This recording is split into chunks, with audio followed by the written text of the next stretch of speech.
The Tale of Peter Rabbit by Beatrix Potter. Illustrations by Frederick Warne.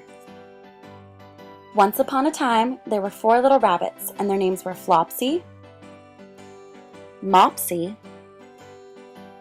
Cottontail, and Peter. They lived with their mother in a sandbank underneath the root of a very big fir tree. "Now, my dears," said old Mrs. Rabbit one morning, "you may go into the fields or down the lane, but don't go into Mr. McGregor's garden. Your father had an accident there. He was put in a pie by Mrs. McGregor.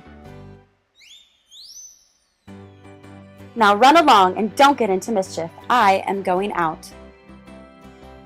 Then old Mrs. Rabbit took a basket and her umbrella and went through the wood to the baker's. She bought a loaf of brown bread and 5 currant buns. Flopsy, Mopsy, and Cottontail, who were good little bunnies, went down the lane to gather blackberries. But Peter, who was very naughty, ran straight away to Mr. McGregor's garden and squeezed under the gate. First, he ate some lettuces and some French beans, and then he ate some radishes. And then, feeling rather sick, he went to look for some parsley. But round the end of a cucumber frame, whom should he meet but Mr. McGregor?